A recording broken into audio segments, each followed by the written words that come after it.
Star Wars The Rise of Skywalker is set to introduce many different revelations that will lead to saga-wide implications in this story by writer and director J.J. Abrams and Chris Terrio.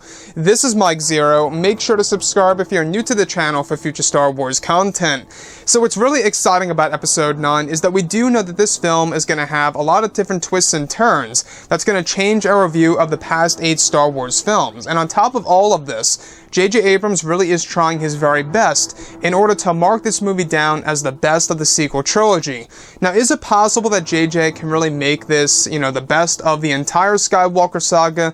I'm not quite sure about that. To me, nothing can really top The Empire Strikes Back or Return of the Jedi itself, and that's a very hard task to really complete. However, there is a very good chance that he is going to be able to make this movie the best of this current trilogy.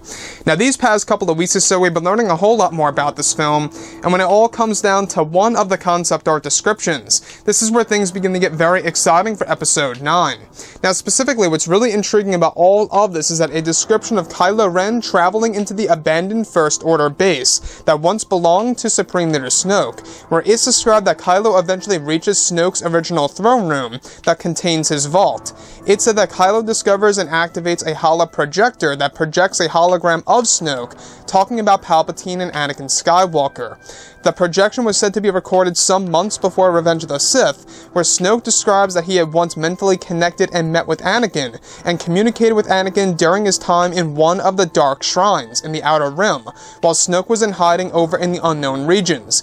Additionally, it said that Kylo also owns an old hologram of Anakin that was recorded sometime before the events of Episode 3 as well, where the Anakin hologram involves Anakin describing of how he felt a dark and powerful presence after his mission to one of the Dark Shrines. This message was actually said to have been recorded to fill in Obi-Wan Kenobi decades ago. This presence that Anakin felt was Snoke all along. Now, what's really interesting about this is that at one point in time, both Snoke and Anakin Skywalker have mentally connected and met each other via the Force itself. The same exact thing that happened between both Luke and Snoke when they first met. I don't know if you guys knew this, but the first time that both Luke and Snoke met was actually through a mental connection. Actually, when they were both seeking the truth of the Force. We learn about this partially in, of course, The Last Jedi novelization, and we also learn about it in other forms of canon material. Now, we do know that Episode 9 is going to set up a lot more Star Wars lore, where they can really expand off of all of this in the forms of books, novels, you name it, comic books, whatever have you. We do know that 2020 is going to be very big for Star Wars content that isn't necessarily movie related, but there's going to be a lot of books, a lot of novels, a lot of comics, video games coming our way as well, in order to really fill in the gaps until we get that new Star Wars trilogy, and we will be learning about that trilogy as we go along as well.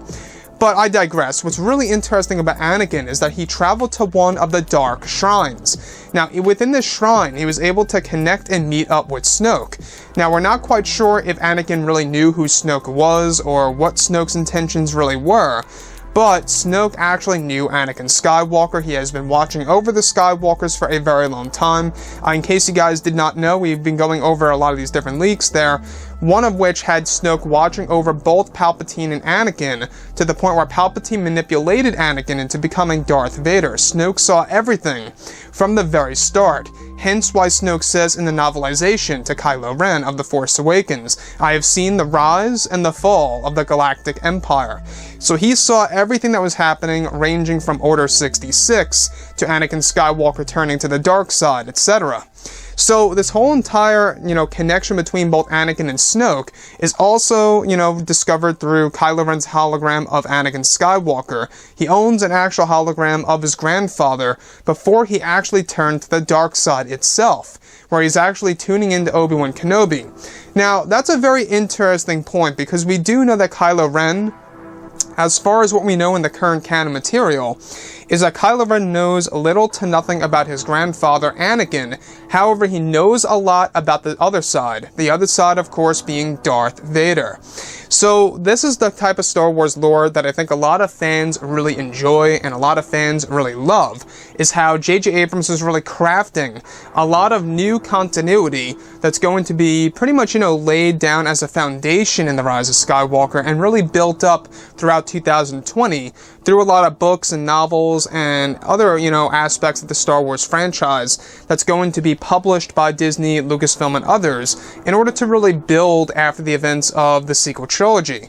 So with that being said, we also know that this movie is going to have a lot of connections just like this in order to reshape the Skywalker saga and change our view not just on the films, but what happened in between certain movies. So this is all said to have been recorded, Snoke's hologram and Anakin's hologram, between the events of episodes 2 and 3, just some months before Anakin Skywalker actually was unveiled in Revenge of the Sith. So that's a very interesting point, I must add. So anyways, guys, drop a comment below. Let me know what you think about all this in the comments. And if you guys did enjoy the content for today, do make sure to drop a thumbs up on this video to support the channel. I thank you all so very much for the kind support, and I'll catch you guys next time.